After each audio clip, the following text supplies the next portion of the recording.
vamos à nossa última questão da nossa aula de hoje. Comigo no quadro, olha só, tá? Vamos à questão 17. José, de nacionalidade brasileira, era casado com Maria, de nacionalidade sueca, portanto, brasileiro e sueca, encontrando-se o casal domiciliado no Brasil. Casal de brasileiro com sueca, ambos domiciliados no Brasil. Durante a viagem de lua de mel na França, Maria, após o jantar, veio a falecer em razão de intoxicação alimentar. Trágico. Maria, quando ainda era noiva de José, havia realizado o testamento em Londres.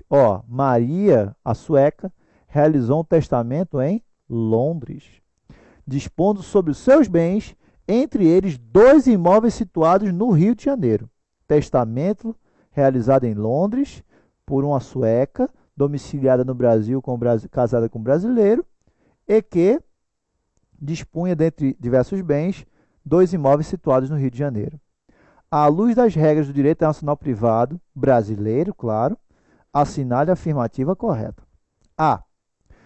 Se houver discussão acerca da validade do testamento, no que diz respeito à observância das formalidades, deverá ser aplicada a legislação brasileira, pois Maria encontrava-se domiciliada no Brasil.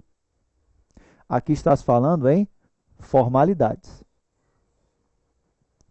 B de bola. Se houver discussão acerca da validade do testamento, no que diz respeito à observância de formalidades, deverá ser aplicada a legislação inglesa, local em que foi realizado o ato de disposição de última vontade de Maria. Mesma coisa, fala-se em formalidade. Qual a diferença da A para B? Na letra A diz que aplica-se a lei brasileira. Na letra B diz que aplica-se a lei inglesa. Qual é a justificativa para A e B? Para A, domicílio do decujus. Letra B, local de realização do ato, no que tange a formalidade. Letra C. A autoridade judiciária brasileira não é competente para proceder ao inventário e partilha de bens, porquanto Maria faleceu na França e não no Brasil. E letra D. Se houver discussão acerca do regime sucessório, deverá ser aplicada a legislação sueca, em razão da nacionalidade do decujus. Vamos às justificativas. Letra A. Se houver discussão acerca da validade do testamento, no que diz respeito à observância das formalidades, deverá ser aplicada a legislação brasileira, porque Maria era domiciliada no Brasil. O artigo 9º da Lei de Introdução às Normas de Direito Brasileiro diz: para qualificar e reger obrigações, aplicar-se-á a lei do país em que se constituírem. Onde foi o testamento constituído? Na Inglaterra. Consequentemente, letra A, falsa, e letra B, verdadeira. Portanto, sobra-nos saber por que C e D encontram-se errôneas. C. A autoridade judiciária brasileira não é competente para proceder ao inventário e à partilha de bens, porquanto Maria faleceu na França e não no Brasil. Então vamos lá. O artigo 12 da Lei de Introdução às Normas de Direito Brasileiro, ele precisa ser lido por vocês junto com 88 do CPC. Diz lá o artigo 12 da Lei de Introdução às Normas de Direito Brasileiro. É competente a autoridade judiciária brasileira quando o réu domiciliado no Brasil, quando for o réu domiciliado no Brasil, ou aqui tiver de ser cumprida a obrigação. E o parágrafo 1º diz: só a autoridade judiciária brasileira compete conhecer de ações relativas a imóveis situados no Brasil.